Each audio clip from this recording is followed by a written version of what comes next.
بسم الله الرحمن الرحيم. الحمد لله رب العالمين، والصلاة والسلام على خاتم المرسلين نبينا محمد وعلى آله وصحبه أجمعين، وبعد.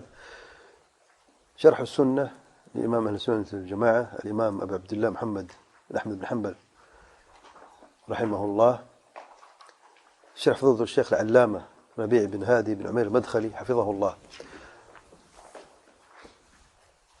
اور ہم اس پیار رسالے کی مختصر شرح کر رہے ہیں آج کی نشست میں، جو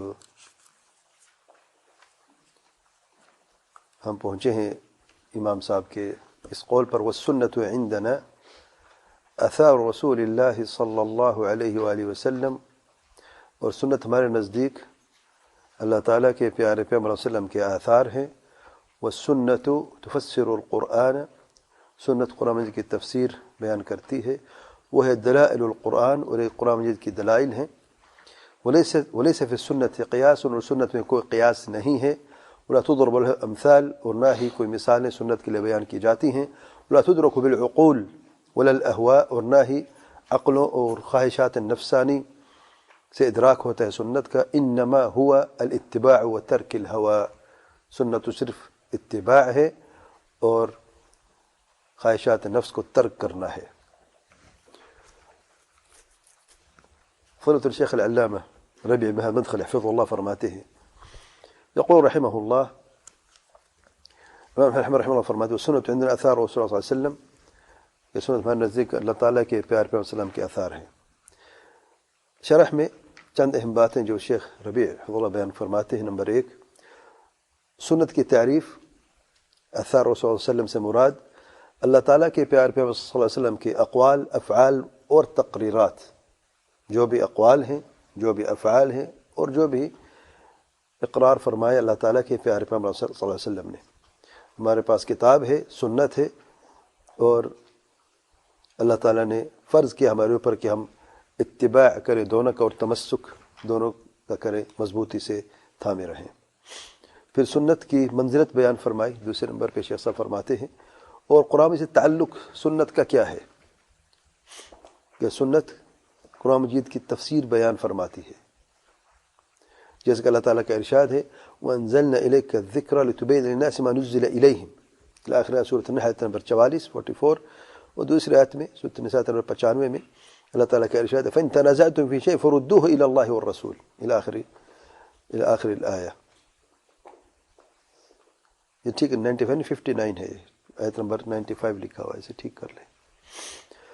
شیخ صاحب فرماتے ہیں اللہ تعالیٰ کی طرف لوٹانے سے مراد اللہ تعالیٰ کی کتاب یعنی قرآن کی طرف لوٹانا ہے، اور اللہ تعالیٰ کے پیارے پیغمبر صلی اللہ علیہ وسلم کی طرف لوٹانے سے مراد آپ صلی اللہ علیہ وسلم کی زندگی میں آپ صلی اللہ علیہ وسلم کی طرف جا کر فیصلہ کرنا، اور وفات کے بعد اللہ تعالیٰ کے پیارے پیغمبر صلی اللہ علیہ وسلم کی سنت کی طرف لوٹنا ہے. اور قرآن اور سنت دونوں برابر ہیں احتجاج کے اعتبار سے. عقائد، احکام، حلال اور حرام اور دیگر دین کے جو امور ہیں، سب میں سنت بھی مرجع ہے قرآن مجید کی طرف. قرآن مجید کی طرف سنت بھی مرجع ہے جس کی طرف لوٹا جاتا ہے. اور سلف بھی جب ان پر کوئی سوال ہوتا ہے عقیدے کا یا یعنی دین کے تعلق سے کوئی بھی، تو وہ دلیل کے طور پر جب دلیل پیش کرتے مسئلے کے جواب میں، تو جو بھی ان کے ذہن میں نص آتا، قرآن جی کی آیت ہو یا حدیث ہو، ان میں سے جو بھی ان کے ذہن میں آتا تو بیان کر دیتے. یعنی سلف کے نزدیک قرآن اور سنت میں کوئی فرق نہیں تھا دلالت کے اعتبار سے. یہ دونوں جو مأخذ دین ہے، دونوں جو ہے وہ اساس ہے دین کی.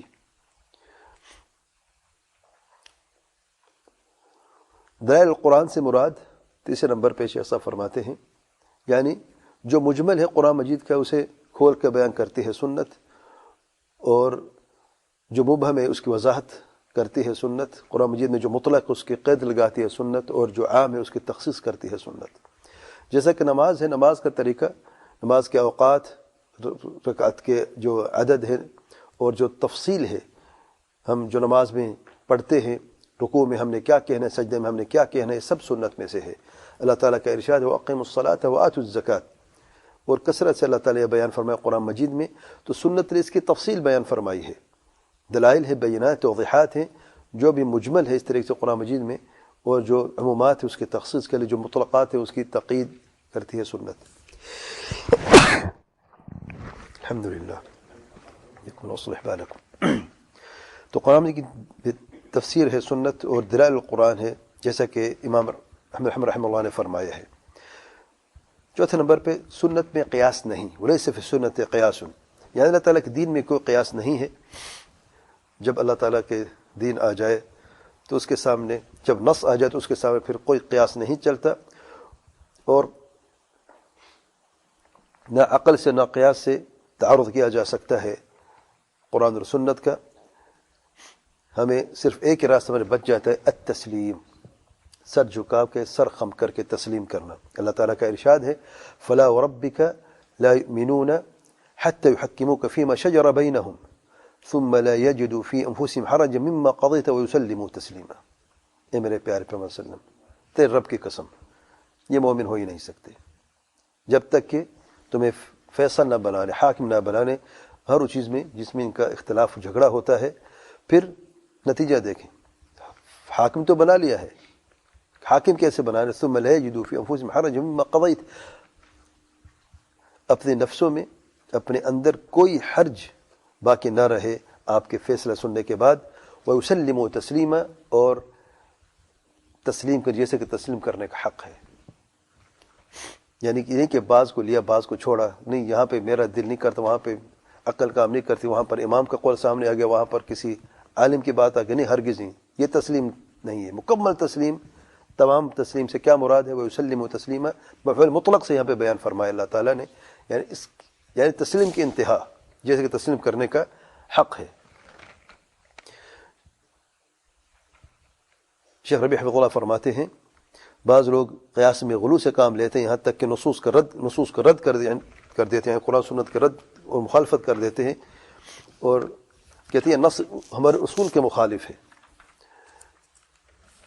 یا قیاس کے مخالف ہے. تو یہ لوگ ہیں، وہ ہیں جو غلو سے کام لینے والے ہیں اور حد پار کرنے والے ہیں.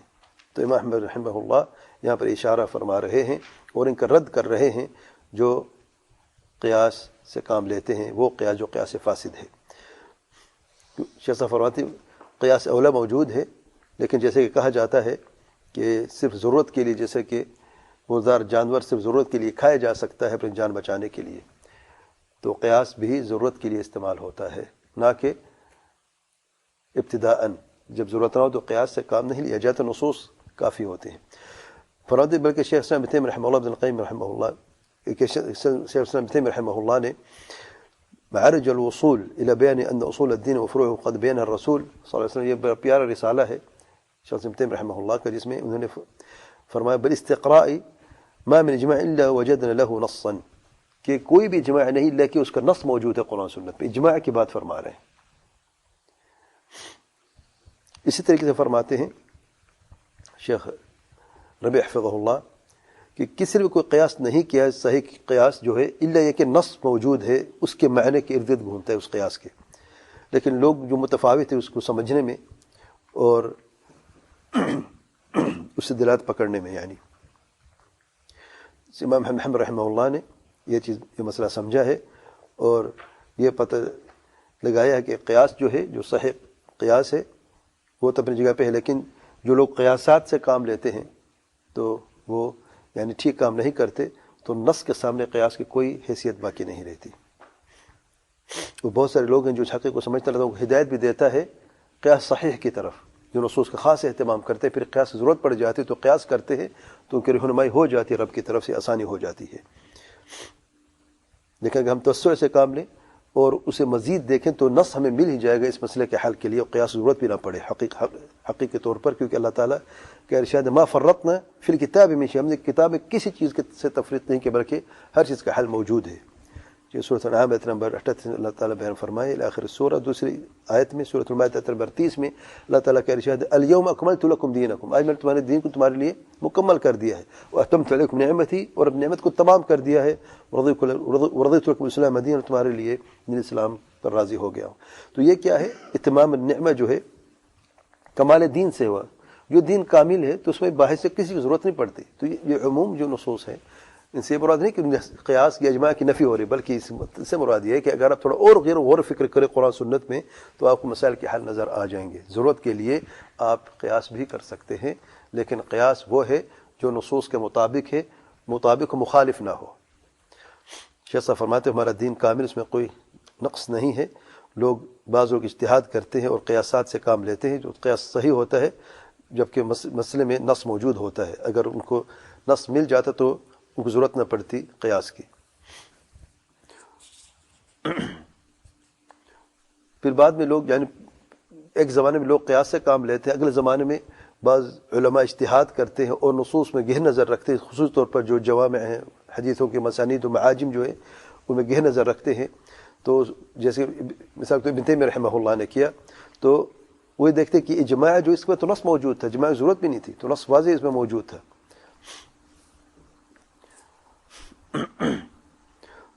جو ان سے پہلے زمانے میں تھے ان کو نہیں ملا یہ نص، تو اجماع سے کام ان کو اجماع درست رہا. اور جب نص مل گیا تو اجماع پہلے موجود ہو، دونوں آ گئے ہیں. لیکن اگر تھوڑا اور غور و فکر کیا جاتا تو اجماع کی بھی ضرورت نہیں تھی. تو شیخ صاحب فرماتے ہیں تو استقراء سے، تتبع سے پتہ چلتا ہے کہ کئی ایسے اجماعات تھے جو موجود تھے سابق ادوار میں، زمانوں میں، جن میں نصوص واضح دلائل ثابت اللہ تعالیٰ کے پیارے پیغمبر صلی اللہ علیہ وسلم سے. کچھ ایسے قیاسات بھی علماء نے کیے جو صحیح قیاس تھے، لیکن جو نصوص تھے ان کو نہیں پہنچے تھے، ان کے علم میں نہیں تھا، تو اس لیے انہیں قیاس سے کام لے، جبکہ وہ قیاس بھی صحیح تھے ان کے. ہر حال میں شیخ صاحب فرماتے ہیں امام احمد رحمہ اللہ شدید تھے قیاس کے رد کرنے کے لیے اور سخت انکار کیا کرتے تھے. بعض مثلا جن میں اجماع کا ذکر کیا جاتا اور انکار کرتے ہوئے فرماتے کہ مسئلے میں کوئی آ کے کہتا ہے کہ اس مسئلے میں اجماع ہے، تو امام احمد رحمہ اللہ فرماتے وما يدريك ان هناك اختلافا، تو آپ کیا پتہ کوئی اختلاف بھی ہوا ہو. بلکہ یہ کہنا چاہیے لا اعلم خلافا في القضيه الفلانيه، میں خلاف نہیں جانتا علماء کا فلان مسئلے میں. ولا يقول اجمعت الامه على هذه القضيه، اور یہ نہ کہے کہ امت کا اجماع ہے فلان مسئلے میں. دونوں میں فرق ہے، اجماع ہے یا مجھے اختلاف کا علم نہیں ہے، یا اس طرح کے کوئی الفاظ ہوں جس میں یعنی مکمل طور وضاحت کے ساتھ اجماع کا لفظ بیان نہ کیا جائے. دیکھیں مطلب یہ نہیں کہ امام حنبل اجماع کے منکر یا قیاس کے منکر ہیں، خود بھی اجماع کا ذکر کرتے ہیں، بلکہ ان کے ایک مذہب معروف مذہب حنبلی ان کی طرف منسوب ہے، جس میں کئی قیاس انہوں نے خود بھی بیان کیا، قیاس کیے ہیں. لیکن مراد کیا ہے اس سے کہ قیاس ایک محدود چیز ہے اور حد تک رکھیں، اور قرآن سنت کی کبھی مخالفت نہ ہونے پائے، نصوص کی مخالفت نہ ہو. تو اصل ترازو قرآن اور سنت ہے.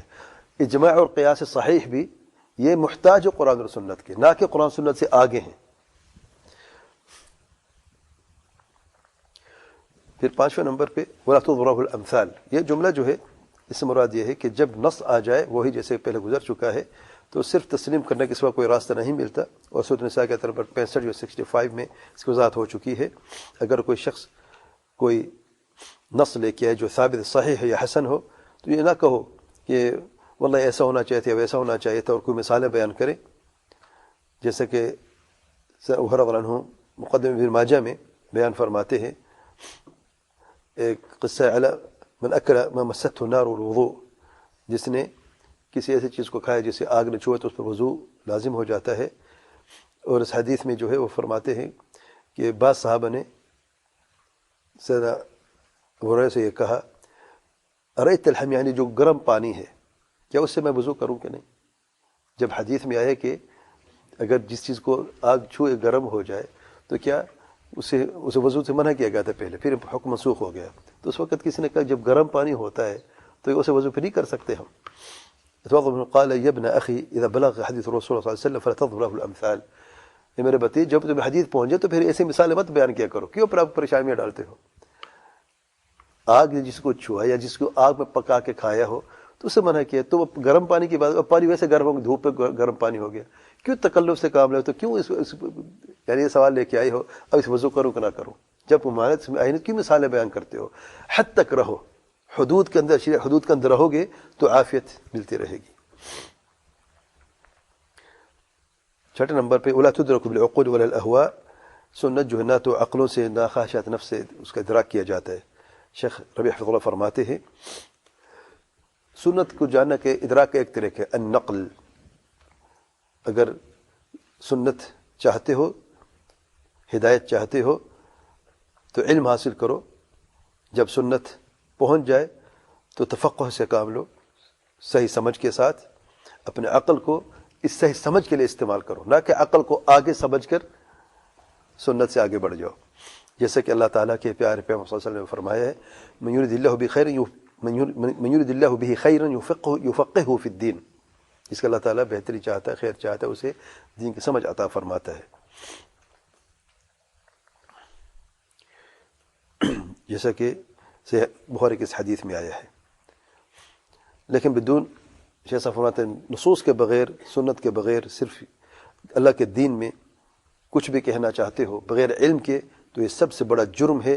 جیسے کہ اللہ تعالیٰ کا ارشاد ہے قل انما حرم ربی الفواحش ما ظہر منها وما بطن، کہہ دے میرے پیارے پیغمبر صلی اللہ علیہ وسلم، اللہ تعالیٰ نے فواحش کو حرام قرار دیا، میرے رب نے فواحش کو حرام قرار دیا ہے، ان میں سے جو ظاہر ہے یا باطن ہے، جو چھپی ہے پوشیدہ ہے، والاثم والبغی بغیر الحق، اور گناہ کے کام جو ہیں اور زیادتی جو ہے بغیر حق کے، وان تشرکوا باللہ ما لم ينزل به سلطانا، اور اللہ تعالیٰ کے ساتھ شرک کرو جس کا اللہ تعالیٰ نے کوئی سلطان نازل نہیں فرمایا ہے، وان تقولوا علی اللہ ما لا تعلمون، اور اللہ تعالیٰ پر کوئی ایسی کلام کرو یا ایسی بات کرو جس کا تمہیں علم نہ ہو. سورۃ اعراف نمبر 33 شیخ صاحب فرماتے شیخ ربیع حفظہ اللہ فلابد المسلم من توقیف فی العقائد، تو مسلمان پر لازم ہے کہ وہ توقیف سے کام لے عقائد میں، فی العبادات عبادات میں، فی الحلال و فی الحرام حلال و حرام کے معاملے میں. اما فی امور الدنیا، دنیا کے معاملات میں اجتہاد کی گنجائش ہے، جیسا کہ اللہ تعالیٰ کے پیارے پیغمبر صلی اللہ علیہ وسلم نے فرمایا انتم اعلم بامر دینکم، تم اپنے دنیاوی امور کے تعلق سے بہتر جانتے ہو، جیسے مسلم کی روایت میں آیا ہے. شیخ صاحب فرماتے الاصل فی القول فی الدین التحریم الا ما اذن فیہ الشارع، یہ قاعدہ انڈرلائن کر لیں، اصول طور پر دین کے تعلق سے کوئی بات بھی کرنا حرام ہے الا یہ کہ جس کی اجازت ہو شریعت میں، جس کی اللہ تعالیٰ نے دی، اللہ تعالیٰ کے پیارے پیغمبر صلی اللہ علیہ وسلم نے دی ہو، اس کی تو اجازت ہے دین میں بات کرنا، ورنہ دین میں کوئی بات کرنے کی کوئی اجازت نہیں بغیر دلیل کے. اگر کوئی شخص یعنی اگر آپ عقل سے داخل ہوتا اللہ تعالیٰ کے دین میں اور خواہش نفس کی پیروی کرتے ہوئے اللہ تعالیٰ پر بغیر علم کے کوئی بات کرتے ہیں، یہ اکبر الذنوب ہے، سب سے بڑا گناہ ہے. بعض اوقات یہ شرک سے بڑھ کر گناہ تصور کیا جاتا ہے، جیسے کہ ابن القیم رحمہ اللہ نے فرمایا اس آیت کی شرح اور تفسیر میں وقال ان النص تدرج فيه من الادنى الى الاعلى، کہ نص جو دیکھیں اس قرآن مجید کی آیت میں سورۃ الاعراف 33 میں، جو اس میں تدرج ہے چھوٹے سے لے کے بڑی چیز تک، یعنی فواحش ہے، ظاہر ہے، پھر باطن اس سے بڑھ کر ہے، پھر اسم اس سے بڑھ کر ہے، پھر بغی اس سے بڑھ کر ہے، پھر شرک اس سے بڑھ کر ہے، پھر قول اللہ بغیر علم سب سے بڑھ کر ہے. تو یہ ترتیب ہے. فاعظمها، سب سے جو عظیم گناہ ہے القول اللہ بغیر علم، اللہ تعالیٰ بغیر علم کی بات کرنا. اعظم من شرک، شرک کی بھی زیادہ بڑا گناہ ہے، لأنه يدخل فيه شرک وغیر، کیونکہ شرک بھی اس میں شامل ہے. شرک ہوا کیوں ہے؟ اللہ تعالیٰ بغیر علم کی بات ہوئی تو شرک بھی ہوا ہے نا. تو سارے گناہوں کی جڑ یہ ہے کہ بغیر کوئی شخص بغیر علم کے اللہ تعالیٰ کے دین میں کوئی بات کرے. آج بھی دیکھ لیں آپ دور حاضر میں جو گدی نشین ہیں وہ بات تو کرتے ہیں دین کی، وہ وہاں پہ کوئی نعوذ باللہ کوئی شراب خانے نہیں کھولے، نہ کوئی گناہ کا کام ہوتے ہیں وہاں پہ، یعنی شیخوں کی بات کرتے ہو، گھر چپکے سے بہت کچھ ہوتا ہے، لیکن ظاہر ان لوگوں کو یہ کہتے ہم تو بڑے دیندار ہیں، ہم لوگوں کو وظیفے دیتے، وظیفے سے ہمارا کوئی خاص عمل کرنے کے خاص ذکر دے دیتے، نماز کا کہتے ہیں، روزے کا کہتے ہیں، تقوی کا کہتے ہیں، یہی کہتے ہیں، لیکن ساتھ ساتھ قبر کے طواف کا بھی کہتے ہیں. ان کے خاص جیسے مندوب ہوتے ہیں نا، خاص ان کے ایجنٹ ہوتے ہیں جو وہاں پر بتاتے ہیں کہاں پر آپ نے کیسا طواف کرنا ہے، کہاں پر آپ نے سجدہ کرنا ہے، کہاں پر آپ نے رخ کیسے کر کے آپ نے نفل پڑھنے ہیں. واللہ میں حیران ہوا. اس طریقے سے ایک دفعہ میں گیا تھا وہ پرانی باتیں دیکھنے کے لیے، صرف کہ وہاں پر کیا ہوتا ہے. جب ہمارے علماء منع کرتے تو وجہ کیا ہے، اور یہ واقعی شرک ایسے کرتے کہ نہیں، کہ میں اپنے آنکھوں سے دیکھنا چاہتا تھا. جب پاکستان میں پرانی تقریباً 25 سال پرانی بات ہے، تو واللہ میں نے عجب دیکھا ہے. مزار پہ گیا، جیسے لوگ یعنی حج میں بھی کوئی گائیڈ آپ کو نہیں ہوتا جو آپ کو گائیڈ کرتا رہتا، وہاں پر ایک گائیڈ ہے، خاص ایجنٹ گائیڈ ہیں جو لوگوں کو آتے ہیں گروہ کی شکل میں، وہاں پہ کھڑے ہیں، لوگوں کو کچھ دے بھی دیتے. بزنس کیا ہے لوگوں نے، یہاں پر اس پیر بزرگ کا گھوڑا تھا، یہاں پر اس نے قدم رکھے، گھوڑے کے پاؤں کا نشان ہے، وہاں پر تیل ہے، اس سے برکت حاصل ہوگی، یوں جھکتے تیل لیتے ہیں سر پہ لگاتے ہیں زمین سے اٹھا کے. یہاں پر وہ بیٹھا ٹیک لگا کے بیٹھا تھا، وہاں پر پتہ اس نے کیا کیا تھا، یہاں پر اس نے یہ کیا تھا، وہاں پر اس نے بیٹھ کے وہ فلاں ورد کرتا تھا. یعنی اس کی پوری ہسٹری جو ہے مختصر اس جگہ پہ جہاں پر وہ بیٹھتا تھا، جہاں پہ کیا کرتا تھا. اب وہ ساری جگہ جو برکت والی ہو گئی، وہ وہاں پہ تیل رکھا ہوا ہے اور وہ بزنس کر رہے ہیں اپنا. نعوذ باللہ. تو یہ کہاں یہ اس شرک کی جڑ کیا تھی اصل میں، کیوں ابتدا ہوئی، کیسے آیا؟ اقول اللہ بغیر علم، یہ سب بغیر علم کی بات کرنے والے ہیں. ان کے پاس کیا دلیل؟ کوئی دلیل نہیں ہے. نعوذ باللہ من الخذلان. شیخ صاحب فرماتے ہیں شرک صرف یہی کہ اہل باطل کے جو قول ہے اور اہل ضلال کے جو قول ہے وہی ہے جس کا کوئی دلیل نہیں ہے.